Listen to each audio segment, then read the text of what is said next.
सिंध सदियुनि खां पंहिंजी बका जी जंग जोटींदे सदाईं आरगूनुनि तुर्खाननि खां वठी गोरे तोड़े कारे हुक्मराननि जे ज़ुल्मनि खे सरवेचीअ सां मुंहुं ॾिनो आहे। जाबरनि सदाईं नवनि हरबनि सां सिंध ऐं सिंधियुनि मथां ज़ुल्म करे पंहिंजो तसल्लुत खे क़ाइमु करण जी कोशिशि कई आहे। पाकिस्तान जे वजूद खां वठी सिंध में सिंधियुनि जी तहरीकुनि खे तेज़ीअ सां कुचलियो वियो आहे ऐं इहो सिलसिलो अॼु बि जारी आहे। हिते अॻुवाणनि खे ख़रीदण जी कोशिशि कई वई आहे। जेको झुकियो उन्हनि लाइ माल ऐं जागीरूं ऐं जेको न झुकियो उन लाइ जेल ऐं ज़िंदान जूं अज़ियतूं। साईं GM सैद खां वठी कामरेड हैदर बख़्श जोतई समेत सभिनी क़ौमी अॻुवाणनि खे रस्ते तां जबरन हटायो वियो आहे। सदाईं सिंधी तहरीकूं पाकिस्तान सरकार जे निशाने ते आहिनि ऐं उन्हनि खे मुल्क दुश्मन ऐं हथियारनि जे ज़ोर ते विढ़ंदड़ तहरीकुनि जो इल्ज़ाम ॾेई उन्हनि मथां बंदिशूं विधियूं वयूं आहिनि, जॾहिं त उन जे बरक्स सिंध जो सभु तहरीकूं अदम तशदुद ते यकीन रखंदड़ ऐं पुरअमन जदोजहद कंदड़ तंज़ीमूं आहिनि। पर रियासत पंहिंजी फुरलट खे लिकाइण लाइ उन्हनि पार्टियुनि ऐं ख़ासि करे ताज़ो जीअं सिंध क़ौमी महाज़ RSR खे हथियारबंद जदोजहद जो इल्ज़ाम ॾेई उन्हनि मथां पाबंदियूं मुड़ण जी तयारियुनि में आहिनि। सभ खां पहिरीं वाइस ऑफ लंडन रेडियो तुराए पियो आहियां जंहिं असांखे पंहिंजे ज़रिए आवाम ताईं क़ौम ताईं सॼी आवाम सॼी इंसान ज़ात ताईं असांजो मैसेज ॾियण जा असांजे आवाज़ खे उस ताईं पुॼाइण में असांजी मदद करे रहियो आहे। उन खां पोइ हिन वक़्तु असां जीअं सिंध क़ौमी महाज़ जेके दहशतगर्दी जे आड़ वठी बंदिश विझण जा थाबा कया पिया वञनि, अञा उन जो बाज़ाब्ता नोटिफिकेशन न आहे निकितो, पर बाख़बर हिन मां मालूम थियो आहे जेका रिपोर्टर द न्यूज़ ऐं कल्ह द न्यूज़ ऐं जंग अख़बार में शाया कई। असां वाज़े तौर ते चऊं था त असांजो वास्तो असांजो जेको नज़रियाती बीहक जेको कुझु आहे उहो रेपरेशन साईं GM सैद ऐं असांजी पार्टी जो बानी चेयरमैन मुतवक्किल दारीसर जेके बुनियादी तौर ते हिकमत अमली पॉलिसी आहे त असां अदम तशदुद ऐं पुरअमन सियासी जदोजहद जे ज़रिए माण्हुनि में सुजागी पैदा करे माण्हुनि खे पंहिंजी धरती हक़नि खां वाक़िफ़ करे हुनजी आज़ादी लाइ जदोजहद लाइ मैदान अमल में आणींदासीं। ऐं हिन वक़्तु सॼी सिंध में जेके गिरफ़्तारियूं अमल में आयूं, जेके भारतीय सेल में कारकुन खंभजी विया, उन खां पोइ बि ख़ामोशी लह रही जीअं सिंध क़ौमी महाज़ पंहिंजी बहितरीन हिकमत अमली ज़रिए क़ौमी कारकुननि जी आज़ादी कानून सिंध में सिंध सां थींदड़ नाजाइज़ियुनि में जिन में पाणी रोकणु, दरिया ते बंद ॿधणु, दरिया जो पाणी चोरी करणु ऐं सिंधी मैदनी पैदावारी वसीलनि जी फुरलुट, सिंध में 54 अप्रैल धारियुनि माण्हुनि जी नेकाली, इन्हनि 5 इशूनि ते हिकिड़ी मुसलसल 1.5 साल खां जदोजहद हलाईंदी पई थिए। 14 अप्रैल 2019 में पहिरियों कराची प्रेस क्लब ते, जंहिंखां पोइ शिकारपुर, खां पोइ सिजावल, वरी मोरो, पोइ मीरपुर ख़ासि लास्ट 24 फरवरी ते उहा रैलीअ सां कराची में मुज़ाहिरो कयो, हैदराबाद में कयो। उन खां पोइ असांखे वधीक हिकमत अमली रेपरेशन साईं GM सैद जी वर्सी में अनाउंस करणी हुई, पर मौजूदा हालतुनि में सॼी दुनिया कोरोना जी लपेट में आहे ऐं समाजी रीति समाजी सूरत हाल खे नज़र में रखंदे असां पंहिंजूं सरगर्मियूं फिल वक़्तु लाइ जेसिताईं कोरोना जो वबा हले पई तेसिताईं मुअतल रखियूं आहिनि, पर असां सम्झूं था हक़ जी ॻाल्हि करे उन ते बीहण, उन लाइ जदोजहद करणु, इहो उन्हनि खे अहिड़ा छा थो नज़र अचे। साईं GM सैद कॾहिं पंहिंजे हथ में आउं गुलियल बि न खई आहे, किथे मूं न ॾिठो आहे न ॿुधो आहे। उन माण्हूअ खे 31 साल हिननि नज़र बंदि करे छॾियो ऐं अब्दुल्ला दारीसर खे खंबे घुम कयो 5-7 महीना ऐं केस रियाज़ शाही जो पहिरियों सियासी अॻुवाणो जेके फटका हया हुआ ऐं इहे सॼियूं रीतूं रस्मूं असां हलंदी पियूं अचनि ऐं इहो कुझु वक़्तु अॻु में बि क़िस्म जा शोशा छॾिया विया हुआ त जस्कम आरीसर या जस्कम या क़ौमी तहरीक जे मथां जेको पाबंदियूं लॻंदियूं ऐं यकीनी तौर ते असां सम्झूं था त जेके माण्हू अयाशी सां बिना रोक टोक जे सिंध जो माल गनीमत सम्झी खाई रहिया आहिनि, उन्हनि खे जॾहिं माल खाइण खां रोकबो त उहे ज़ाहिर आहे पुछंदा, उहे इन क़िस्म जूं हरकतूं करे सघंदा, हिननि मां का चङाई उमेद नथी रखे, न कोई हिननि खां को असीं मुतालबो कंदासूं।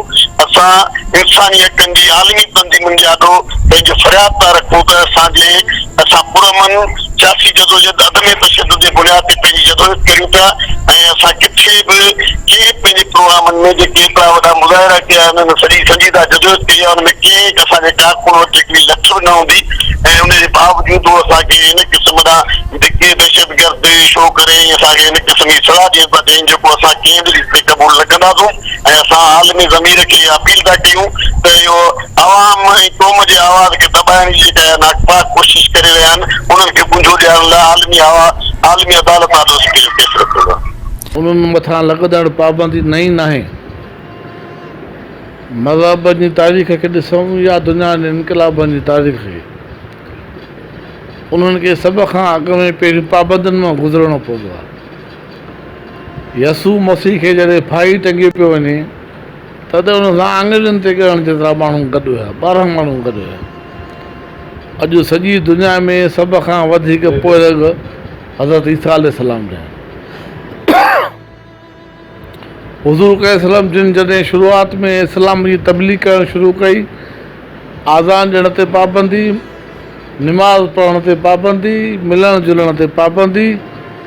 अॼु इस्लाम खे मञण वारा दुनिया जो चोथों इस्लाम खे मञण वारा आहिनि। दुनिया जे इनकलाब जी तारीख़ वठिजे, लेनिन जेको आहे दर बदर, दुनिया जा वॾा वॾा इनकलाबी लीडर जेको आहे जेलनि में या फाइन घाट या गोलियुनि जे जेको आहे तहवील में, पर अॻे पोइ उन्हनि पंहिंजो मक़सदु हासिलु कयो। साईं GM सैद खे 32 साल क़ैद में रखियऊं, पर साईं GM सैद जी ॻाल्हि जॾहिं बि सिंध में थिए थी तॾहिं हितां जे हुकुमराननि खां रड़ निकिरियो वञे ऐं पंहिंजे असेंबली फ्लोरनि ते वेही चवनि त साईं GM सैद जेको आहे हक़ सच थियो। आउं सम्झां थो पियो त हीअ हिकिड़ी असां ते हूअं ई अनऑफिशियली तौर ते पाबंदियूं आहिनि कि माण्हू खॼी था वञनि, इहे पाबंदियुनि जो हिकिड़ो क़िस्म आहे। सन में साईं जी सालगिरह ते गॾु था थियूं या वरसी ते गॾु था थियूं त झंडा न खणी वञो, गॾु न वञो, जलसो न कयो, स्टेज न ठाहियो, टेंट न हणो, लाउड स्पीकर न हणो। इहे सभु पाबंदियुनि जा हिकिड़े क़िस्म जा क़िस्म आहिनि। ऐं आउं सम्झां थो पियो इन पाबंदियुनि जे बावजूदि बि साईं GM सैद जो नज़रियाती मौक़िफ़ अॻ खां अॻिरो आहे, छाकाणि उहा हक़ीक़त आहे। उनखे केतिरो बि रोकण जी कोशिशि कंदा उहो रुकिजी न सघंदो। तंहिंजे करे हाल ई असां सम्झूं था त हिननि रिथ रखी आहे, राय रखी आहे।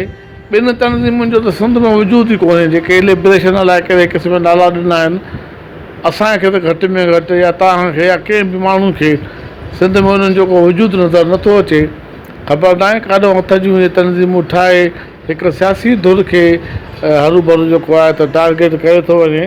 इहो अॻ में ई पॉलिटिक्स थी, तक़रीबन सभई GS जूं तनज़ीमूं इन साॻिए ज़िमरे में आयूं पे, पर उहो वक़्तु साबित कयो त इहे पाबंदियूं असांजी राह रोके न सघंदियूं। कलोड़नि जे दौर में सिंध में सिंधी माण्हुनि जी ॻाल्हि करण ते पाबंदी, पोइ कलोड़नि छा कयो, मस्जिदुनि में वेही, दरगाहनि में वेही अलाहू अलाहू मुग़ल वॾा हरामी, अलाहू अलाहू सिंधियो सिंध तव्हांजी आहे। ते असां दग कढी वेंदासीं, रस्ता कढी वेंदासीं, पर दुनिया हिननि खे जेको आहे त ग़लति चवंदी। पाबंदियूं हणण वारनि खे दुनिया हिननि खे चवंदी तव्हां जबर था कयो, ॾाढ था कयो, ऐं ॾाढ जो उमिरि तमामु थोरी थींदी आहे। तंहिंजे करे जेकॾहिं इहो कानून थो ठहे, हाली रिथ आहे, जेकॾहिं इहो कानून थो ठहे असां उन कानून जी मुकमिल तौर ते मज़म्मत था कयूं। कंहिं बि सियासी तनज़ीम ते उनजो कहिड़ो बि मौक़िफ़ हुजे, ख़ासि तौर ते उन सियासी तनज़ीम ते जेका पुरमन जदोजहद कंदी हुजे, जंहिंजो तरीक़ेकार मुकमिल तौर ते पुरमन हुजे, जंहिंजो तरीक़ेकार बैन अवी तौर ते मञियल उसूलनि अदम तशद्दुद जे बुनियाद ते हुजे। तो सम्झा तव्हां ॾिसंदो कुझु हद खां पोइ त जेके तव्हां इंटरव्यू था वठो कंदा, हीअ सोशल मीडिया, इन्हनि ते पाबंदी पइजी वेंदी। हिक ॿिए सां मिली जुली न सघंदासीं। हे अॻे पोइ ईअं कंदा ऐं असांखे ख़बर आहे त हीअ पंहिंजी फुलुट खे उनजे ख़िलाफ़ु थींदड़ जेको उथंदड़ आवाज़ु आहे, जेका पैदा थींदड़ ताक़त आहे, उनखे दॿाइण जे लाइ हीअ सभु जेको आहे दहशत जा ज़रिया जेको आहे ख़तमु आणींदा। असां त ईअं था सम्झूं त हीअ उहे फाशिस्ट जेको आहे फाशी क़ुवतूं आहिनि जेके नाज़िरनि खां वधीक जेको आहे दहशतगर्द ऐं जेको आहे तशदुद पसंदि आहिनि। तंहिंजे करे ही भली जहिड़े बि क़िस्म जा तरीक़ा इस्तेमालु कनि, सिंध खे कुदरती इहा सलाहियत ॾिनी आहे। असां जेको हाल अहवालु कंदा आहियूं इहो बि गोइला वारफेयर जेको तरीक़ो आहे, त ख़ुशि आहियो ख़ैर चङा भला ओड़े पाड़े वारा चाक चङा भला फलाणा पाड़ा, इहो बि तरीक़ो हूंदो त कीअं पंहिंजा हाल अहवाल ॾिजनि। तंहिंजे करे सिंध खे कुदरत एॾी सलाहियत ॾिनी आहे कि पाबंदियुनि जे बावजूदि बि जेको आहे असां को न को दगू कढी ईंदासीं। दुनिया हिननि खे जेको आहे त करणु क़ौमी तहरीकूं जेके बि आहिनि उन में जसकमारी सर जेको आहे उहा हिनखे लॻे थो त अगरि वधीक सरकारी तनज़ीम आहे, छो जो बारिसर साहिब ते जेको हाणे हलिया इहे सिस्टम त 2,30,000 कमेंट्स आया। हाणे उन शइ खे हू कंदा निगलेक्ट कंदा, पर हाणे ॻाल्हि त थी वई। बाक़ी हाणे तनज़ीम ते पाबंदी विझणु इहा हिननि जे वस जी ॻाल्हि ई कान्हे। हाणे जिन बि तनज़ीमनि ते पाबंदियूं पयूं उहे आज़ादी वठी वियूं। हीउ जेतिरो असांखे सख़्तु कंदा हुआसीं ओतिरो उभरंदासीं, ओतिरो तव्हां ॾिठो भला हींअर जेको रेशो आहे माण्हुनि जो, हींअर जेका फेसबुक ते लड़ाई आहे उहा अॻे किथे हुई? अॻे GS जा मेंबर घणा हुआ? 200 300। हाणे तव्हां सम्झो त 2,30,000 GS जा मेंबर। तंहिंजे करे इहा तनज़ीमुनि ते पाबंदी नामुमकिन आहे। बाक़ी रही ॻाल्हि इहा त जसकमारी सर भला छो उन ते पाबंदी? सबबु थो हुजे। क़ौमी तहरीक आहे हिकिड़ी इहा आहे छा पाबंदी उन ते छो?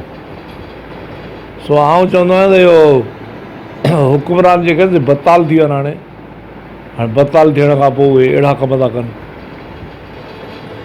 बाक़ी असां में मुर्ती हुजे हीअ असांखे कुझु नथा करे सघनि। सो आउं चवां थो त हे सुधरी वञनि, इंसान थियनि, सिंधी माण्हुनि खे हेजिटेट न कनि, परेशान न कनि। छो जो हे परेशान कंदा त सिंधी माण्हू ओतिरो वॾो ज़ोर सां उथंदा।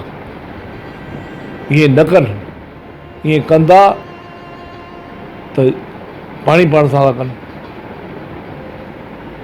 ऐं उन जेको हिननि जो अमल आहे उनखे निंदियां थो ऐं आउं उनजी सख़्तु जेको मुखालफ़त कयां थो। ऐं इहे शयूं जेके आहिनि से असांजे क़ौमी आज़ादीअ जे लाइ वॾो दाग़। पाबंदियूं पुरअमन जदोजहद जे रस्ते में रुकावटूं नथियूं बणिजी सघजनि।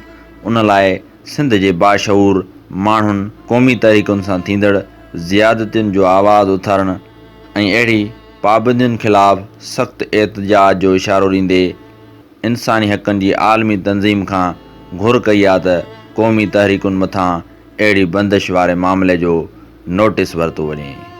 Waheed Mustafa, voice of Sindh TV news, London, Hyderabad.